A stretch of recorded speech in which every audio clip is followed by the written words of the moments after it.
ಕೊರಟಗೆರೆ ತಾಲೂಕಿನ ಪುಣ್ಯಭೂಮಿ ಸಿದ್ದರಬೆಟ್ಟದ ಶ್ರೀ ಬಾಳೆಹೊನ್ನೂರು ಕಾಸಾ ಶಾಖಾ ಮಠದಲ್ಲಿ ಶ್ರೀ ಕ್ಷೇತ್ರ ಧರ್ಮಸ್ಥಳ ಗ್ರಾಮಾಭಿವೃದ್ಧಿ ಯೋಜನೆ ವತಿಯಿಂದ ಆಯೋಜಿಸಿದ್ದ ಸಾಮೂಹಿಕ ಅಷ್ಟಲಕ್ಷ್ಮಿ ಪೂಜೆ, ಸಾಧನಾ ಸಮಾವೇಶ ಹಾಗೂ ಧಾರ್ಮಿಕ ಸಭೆ ಭಕ್ತಿ, ಶ್ರದ್ಧೆ ಮತ್ತು ಸಂಭ್ರಮದ ವಾತಾವರಣದಲ್ಲಿ ಅದ್ದೂರಿಯಾಗಿ ನೆರವೇರಿತು.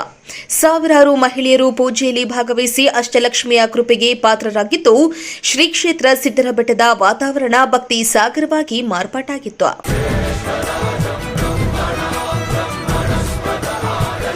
ಇನ್ನು ಕಾರ್ಯಕ್ರಮದ ಸಾನ್ನಿಧ್ಯ ವಹಿಸಿ ಆಶೀರ್ವಚನ ನೀಡಿದ ಶ್ರೀ ಕ್ಷೇತ್ರ ಸಿದ್ದರಬೆಟ್ಟದ ಶ್ರೀ ವೀರಭದ್ರ ಶಿವಾಚಾರ್ಯ ಮಹಾಸ್ವಾಮೀಜಿಗಳು, ನಮ್ಮ ನಾಡಿನಲ್ಲಿ ಅದರಲ್ಲಿಯೂ ಪುಣ್ಯ ಕ್ಷೇತ್ರದಲ್ಲಿ ಧರ್ಮ, ಸಂಸ್ಕಾರ ಮತ್ತು ಸೇವೆಯೇ ಜೀವನದ ನಿಜವಾದ ಸಂಪತ್ತು ಎಂದು ತಿಳಿಸಿದರು. ಕುಟುಂಬ ಹಾಗೂ ಸಮಾಜದ ಒಳಿತಿಗಾಗಿ ಮಹಿಳೆಯರ ಪಾತ್ರ ಮಹತ್ವದಾಗಿದ್ದು, ಧಾರ್ಮಿಕ ಆಚರಣೆಗಳು ಜೀವನದಲ್ಲಿ ಶಾಂತಿ ಮತ್ತು ನೆಮ್ಮದಿಯನ್ನ ತರುತ್ತವೆ ಎಂದು ಹೇಳಿದರು. ಒಂದು ಸರ್ಕಾರ ಮಾಡಬೇಕಾಗಿರುವಂಥ ಏನು ಕೆಲಸ ಇತ್ತು, ಸರ್ಕಾರ ಮಾಡುವ ರೀತಿ ಒಳಗೆ ಇವತ್ತು ಗ್ರಾಮೀಣಾಭಿವೃದ್ಧಿ ಯೋಜನೆ ಮುಖಾಂತರವಾಗಿ ರಾಜ್ಯದಲ್ಲಿ ಕೆಲಸವನ್ನು ಮಾಡ್ತಾರೆ. ಒಂದಲ್ಲ ಎರಡಲ್ಲ, ಕನಿಷ್ಠ ಒಂದು 40 ಯೋಜನೆಗಳನ್ನು ಒಬ್ಬ ವ್ಯಕ್ತಿ ಸ್ವಾವಲಂಬಿಯಾಗಿ ಬದುಕಬೇಕು, ಆರ್ಥಿಕವಾಗಿ ಸಬಲರಾಗಬೇಕು, ಅವನು ಪ್ರಜ್ಞಾವಂತನಾಗಬೇಕು, ಈ ದೇಶಕ್ಕೆ ಸತ್ಪ್ರಜೆಯಾಗಬೇಕು, ಆ ವ್ಯಕ್ತಿ ಆಚಾರವಂತನಾಗಬೇಕು ಅನ್ನುವಂಥ ಹಿನ್ನೆಲೆಯಲ್ಲಿ ಈ ರೀತಿಯಾಗಿ ಸಾಮೂಹಿಕ ಪೂಜೆಗಳೊಂದಿಗೆ ಜಾಗೃತಿ ಮೂಡಿಸೋಸ್ಕರವಾಗಿ ಸಾಲದ ರೂಪದ ಆರ್ಥಿಕ ಸಬಲ ಮಾಡಲಿಕ್ಕೆ ಎಲ್ಲ ರೀತಿಯಲ್ಲಿ ಯೋಜನೆ ಮಾಡ್ತಕ್ಕಂಥ ಕೆಲಸವನ್ನು ಧರ್ಮಸ್ಥಳ ವೀರೇಂದ್ರ ಹೆಗಡೆ ಅವರು ಮಾಡ್ತಾರೆ. ಅಂಥ ಯೋಜನೆಯನ್ನು ಮಾಡ್ತಕ್ಕಂಥ ಕಾರ್ಯವನ್ನು ಮಾಡ್ತಕ್ಕಂಥ ಹೆಗಡೆ ಅವರಿಗೆ ನಾಳೆ ವಾರ್ಷಿಕೋತ್ಸವದ ಸಂದರ್ಭದಲ್ಲಿ ಅವರಿಗೆ ಸಿದ್ಧಶ್ರೀ ಪ್ರಶಸ್ತಿಯನ್ನು ಕೊಡು ಮಾಡ್ತಾರೆ. ಆ ಸಿದ್ಧಶ್ರೀ ಪ್ರಶಸ್ತಿ ಮುಖಾಂತರವಾಗಿ ಅವ್ರಿಗೆ ಇನ್ನೂ ಎಷ್ಟು ಆಯುಷ್ಯ ಆರೋಗ್ಯ ಸಿಗಬೇಕು, ಇನ್ನೂ ಅವರು ಅಂದುಕೊಂಡಂಥ ಯೋಜನೆ ಸಫಲವಾಗಬೇಕು, ಅವರಿಗೆ ಆತ್ಮಶಕ್ತಿ ಬರಬೇಕು ಅನ್ನುವಂಥ ಒಂದು ಕಾರಣಕ್ಕಾಗಿ ಸಿದ್ದೇಶ್ವರ ಸ್ವಾಮಿಯ ಸನ್ನಿಧಾನದಲ್ಲಿ ಅವರಿಗೆ ಒಂದು ಸನ್ಮಾನಿಸಬೇಕು ಅನ್ನುವಂಥ ಒಂದು ಆಸೆ. ಹಾಗಾಗಿ ಇವತ್ತೆಲ್ಲ ತಾಯಂದಿರು ನಿಮ್ಮೆಲ್ಲರೂ ಒಂದು ದೊಡ್ಡ ಸೌಭಾಗ್ಯ ಅಂತ ಹೇಳಿದ್ರೆ, ಇವತ್ತು ಸಿದ್ದರಬೆಟ್ಟ ಅನ್ನುವಂಥದ್ದು ಒಂದು ವರ್ಷವಲ್ಲ, ಒಂದು ಯುಗ ಅಲ್ಲ, ಹಲವಾರು ಕಾಲ ವರ್ಷದಿಂದ ಯುಗ ಯುಗಾಂತ ಬಂದಿರತಕ್ಕಂಥ ಪುಣ್ಯಕ್ಷೇತ್ರದೊಳಗೆ ನೀವೆಲ್ಲ ಅಷ್ಟಲಕ್ಷ್ಮಿ ಪೂಜೆ ಮಾಡಿದೆ ಅಂತ ಹೇಳಿದ್ರೆ 10 ಸಾರಿ ಅಷ್ಟಲಕ್ಷ್ಮಿ ಪೂಜೆ ಮಾಡಿ ಏನು ಫಲ ಇದೆಯೋ ಅದು ಇವತ್ತು ನಿಮಗೆ ಸಿಕ್ಕಿದೆ ಅನ್ನುವಂಥದ್ದನ್ನು ನೀವೆಲ್ಲರೂ ತಾಯಿಗೆ ಭಾವಿಸ್ತಾರೆ. ಅದಕ್ಕೆ ನಮ್ಮ ಪ್ರವೀಣವ್ರು ಹೇಳ್ತಾ ಇದ್ರು, ಇದು ಇಷ್ಟು ಬೇಗ 4-5 ದಿವಸದಲ್ಲಿ ಹೀಗಾಗುತ್ತೆ ಅಂತ ನಾವು ಅಂದ್ಕೊಂಡಿದ್ದಿಲ್ಲ. ಯಾಕಂದರೆ ನೀವೆಲ್ಲರನ್ನೂ ಹಳ್ಳಿಗೂ ಸಂಪರ್ಕ ಮಾಡಬೇಕು, ಎಲ್ಲರನ್ನೂ ಬರಮಾಡಿಕೊಳ್ಬೇಕು, ಇಷ್ಟೆಲ್ಲ. ಇನ್ನು ಈ ಸಂದರ್ಭದಲ್ಲಿ ಮಾತನಾಡಿದ ಶ್ರೀ ಕ್ಷೇತ್ರ ಧರ್ಮಸ್ಥಳ ಗ್ರಾಮಾಭಿವೃದ್ಧಿ ಯೋಜನೆಯ ಪ್ರಾದೇಶಿಕ ನಿರ್ದೇಶಕ ಸೀನಪ್ಪ ಎಂ, ಶ್ರೀ ಕ್ಷೇತ್ರ ಸಿದ್ದರಬೆಟ್ಟದಲ್ಲಿ ನಡೀತಾ ಇರುವ 20ನೇ ವರ್ಷದ ವಾರ್ಷಿಕೋತ್ಸವ, ಉಚಿತ ಸಾಮೂಹಿಕ ವಿವಾಹ, ಧರ್ಮ ಜಾಗೃತಿ ಸಮಾರಂಭ ಹಾಗೂ ವಿವಿಧ ಧಾರ್ಮಿಕ ಕಾರ್ಯಕ್ರಮಗಳು ಸಮಾಜಕ್ಕೆ ಆದರ್ಶವಾಗಿವೆ.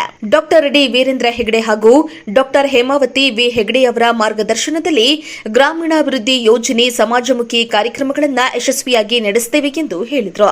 ಕೊರಟಗೆರೆ ತಾಲೂಕಿಗೆ 15 ವರ್ಷದಲ್ಲಿ ಶ್ರೀ ಕ್ಷೇತ್ರ ಧರ್ಮಸ್ಥಳದ ಧರ್ಮಾಧಿಕಾರಿಯಂತ ಡಾಕ್ಟರ್ ಡಿ ವೀರೇಂದ್ರ ಹೆಗಡೆ ಅವರು ಸಮಾಜಮುಖಿ ಕಾರ್ಯಕ್ರಮಗಳ ಮುಖಾಂತರ ಇವತ್ತು ಕೊರಟಗೆರೆ ತಾಲೂಕಿಗೆ ಕೊಟ್ಟಂಥ ಕೊಡುಗೆ ಏನಂತ ಹೇಳಿದ್ರೆ, ಅನುದಾನ ರೂಪದಲ್ಲಿ ನಾನೊಂದು ವರದಿಯನ್ನು ಗಮನಿಸಿದೆ.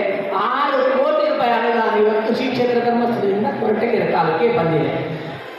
ಯಾವುದೆಲ್ಲ ಅನುದಾನ ಕಾರ್ಯಕ್ರಮ ನಿಮಗೆಲ್ಲ ಗೊತ್ತಿದೆ. ಇವತ್ತು ನಾನು ವರದಿಯನ್ನು ಗಮನಿಸಿದೆ. ಈ ಕೊರಟಗೆರೆ ತಾಲೂಕಲ್ಲಿ ಸುಮಾರು 2199 ಸ್ವಾಸ್ಥ್ಯ ಸಂಘಗಳಿದೆ. ಇವತ್ತು ಈಗಾಗಲೇ ನಟರಾಜ್ ಸರ್ ಅವರು ಹೇಳಿದರು, ಮಹಿಳಾ ಸಬಲೀಕರಣ ಆಗಬೇಕು, ಸಮಾಜದ ಮುಖ್ಯವಾಹಿನಿಗೆ ಇವತ್ತು ಮಹಿಳೆಯರು ಬರಬೇಕಂತ ಹೇಳಿದ್ರೆ ಬಹಳ ದೊಡ್ಡ ಕೊಡುಗೆಯನ್ನು ಕೊಟ್ಟದ್ದು ಇವತ್ತು ರಾಜ್ಯದಲ್ಲಿ ಯಾವುದು ಅಂತ ಹೇಳಿದ್ರೆ ಅದು ಶ್ರೀ ಕ್ಷೇತ್ರ ಧರ್ಮಸ್ಥಳ ಗ್ರಾಮಾಭಿವೃದ್ಧಿ ಯೋಜನೆ ಅಂತ ಹೇಳಿ ನಾವೆಲ್ಲ ಇವತ್ತು ಹೆಮ್ಮೆಯನ್ನು ಹೇಳ್ಕೊಳ್ಬೋದು. ಎಷ್ಟು ಮಂದಿ ಇದ್ದಾರಪ್ಪ ಇವತ್ತು ತಾಯಂದಿರು, ನೀವೆಲ್ಲ ಬಂದಿದ್ದೀರಾ, ಇಷ್ಟು ಮಂದಿ ನಮ್ಮ ಸ್ವಾಸ್ಥ್ಯ ಸಂಘದವರು ನೀವೆಲ್ಲ ಪಾಲ್ಗೊಂಡಿದ್ದೀರಿ, ಊರಿನ ಭಕ್ತರೆಲ್ಲ ಪಾಲ್ಗೊಂಡಿದ್ದೀರಿ. ಸುಮಾರು ಕೊರಟಗೆರೆ ತಾಲೂಕಲ್ಲಿ 20,000 ಕುಟುಂಬಗಳು ಇವತ್ತು ನೆಮ್ಮದಿಯ ಬದುಕನ್ನು ಕಟ್ಟಿಕೊಳ್ಳಲಿಕ್ಕೆ ಇವತ್ತು ಶಿಕ್ಷಣ ಧರ್ಮಸ್ಥಳ ಗ್ರಾಮಾಭಿವೃದ್ಧಿ ಯೋಜನೆ ಇವತ್ತು ಅನೇಕ ಕಾರ್ಯಕ್ರಮಗಳನ್ನ ಇವತ್ತು ಹಮ್ಮಿಕೊಂಡಿದ್ದಾರೆ. ಇನ್ನು ಕರ್ನಾಟಕ ವಿಜ್ಞಾನ ಮತ್ತು ತಂತ್ರಜ್ಞಾನ ಅಕಾಡೆಮಿಯ ಸದಸ್ಯ ಹುಲಿಕಲ್ ನಟರಾಜ್ ಮಾತನಾಡಿ, ಮಹಿಳೆಯರೇ ಸಮಾಜದ ಶಕ್ತಿ. ಇಂದಿನ ಯುವ ಪೀಳಿಗೆ ಮೊಬೈಲ್ ವ್ಯಸನದಿಂದ ದೂರವಾಗಿ ಪುಸ್ತಕ ಓದುವ ಹವ್ಯಾಸವನ್ನ ಬೆಳೆಸಿಕೊಳ್ಳಬೇಕು. ಶಿಕ್ಷಣ, ಸಂಸ್ಕಾರ ಮತ್ತು ಮಾನವೀಯ ಮೌಲ್ಯಗಳ ಮೂಲಕ ಉತ್ತಮ ಸಮಾಜ ನಿರ್ಮಾಣ ಸಾಧ್ಯ ಎಂದು ತಿಳಿಸಿದರು. ಯಾವಾಗಲೂ ಕೂಡ ನಾನು ಪಟ್ಟ ಶಿಷ್ಯನಾಗಿ ಅವ್ರ ಜೊತೆ ಇರ್ತೇನೆ. ಯಾಕೆಂದ್ರೆ ಈ ಸಿದ್ದರಬೆಟ್ಟ, ಈ ಮಠ ಮೊದಲು ಎಲ್ಲಿದೆ ಅಂತ ಹೇಳಿ ಹಗಲಲ್ಲಿ ಟಾರ್ಚ್ ಹಾಕೊಂಡು ನಿಂತ್ಕೊಂಡ್ರು ಸಿಗ್ತಿರ್ಲಿಲ್ಲ. ಕೇವಲ ಈ ಮಠಕ್ಕೆ ಆ ಸ್ವಾಮೀಜಿಗಳು ಪಾದಾರ್ಪಣೆ ಮಾಡಿದ ಮೇಲೆ ಇಡೀ ಜಗತ್ತೇ ಸಿದ್ಧರ ಬೆಟ್ಟವನ್ನು ನೋಡುವ ಹಾಗೆ ಆಗಿದೆ. ಅದು ನೀರಿಂದ ಮಾತ್ರ, ಯಾರಿಂದಲೂ ಸಾಧ್ಯ ಆಗಲ್ಲ. ಅಂತ ಒಂದು ಮಠವನ್ನ ತ್ರಿವಿಧ ದಾಸೋಹಿಯಾಗಿ ಮಾಡ್ತಾ ಇರ್ತಕ್ಕಂಥ ಶ್ರೇಷ್ಠತೆಯ ಶರಣು ಸ್ವಾಮೀಜಿಗಳು ನನ್ನ ಹೃದಯದಲ್ಲಿದ್ದಾರೆ ಅಂತ ಹೇಳಲಿಕ್ಕೆ ಹೆಮ್ಮೆ ಆಗುತ್ತೆ. ನಾವಿಬ್ಬರು ಸರಳವಾಗಿ ಮಾತನಾಡ್ತಾ ಇರ್ತೀವಿ, ಸಮಾಜದ ಬಗ್ಗೆ ಮಾತನಾಡ್ತಾ ಇರ್ತೀವಿ, ಜನಗಳ ಬಗ್ಗೆ ಮಾತನಾಡ್ತಾ ಇರ್ತೀವಿ. ಈಗ ತಾನೇ ಮಾತನಾಡ್ತಾ ಇದ್ದೀವಿ ನಾವು. ಮಠ ಅಭಿವೃದ್ಧಿ ಮಾಡೋದ್ರ ಬಗ್ಗೆ ಮಾತಾಡಲ್ಲ ಸ್ವಾಮೀಜಿ ನಮ್ಮ ಜೊತೆ ಕೂತ್ಕೊಂಡಾಗ. ಜನಗಳಿಗೆ ಏನು ಕೊಡಬೇಕಾಗಿದೆ, ತಾಯಂದಿರಿಗೆ ಏನು ಕೊಡಬೇಕಾಗಿದೆ ಅಂತ ಹೇಳಿ ಮಾತನಾಡುವಂಥ ಮನೋವೃತ್ತಿ ನಮ್ಮ ಸ್ವಾಮೀಜಿಗಳಲ್ಲಿ ಇದೆ ಅಂತ ಹೇಳ್ತಾ ತಾಯಂದಿರ ಇನ್ನು ಕಾರ್ಯಕ್ರಮದಲ್ಲಿ ಜಿಲ್ಲಾ ನಿರ್ದೇಶಕರಾದ ಪ್ರವೀಣ್ ಕುಮಾರ್, ಜಿಲ್ಲಾ ಜನಜಾಗೃತಿ ಸದಸ್ಯರಾದ ಪ್ರದೀಪ್ ಕುಮಾರ್, ಮಮತಾ, ಜಗದೀಶ್, ರಾಜೇಶ್ವರಿ, ತಾಲೂಕು ಯೋಜನಾಧಿಕಾರಿ ಅನಿತಾ ಸೇರಿದಂತೆ ಧರ್ಮಸ್ಥಳ ಗ್ರಾಮಾಭಿವೃದ್ಧಿ ಯೋಜನೆಯ ಪದಾಧಿಕಾರಿಗಳು, ವಿವಿಧ ಸ್ವಸಹಾಯ ಸಂಘಗಳ ಸದಸ್ಯರು, ಗಣ್ಯರು ಹಾಗೂ ಸಾವಿರಾರು ಭಕ್ತರು ಭಾಗವಹಿಸಿ ಕಾರ್ಯಕ್ರಮದ ಯಶಸ್ಸಿಗೆ ಸಾಕ್ಷಿಯಾದರು.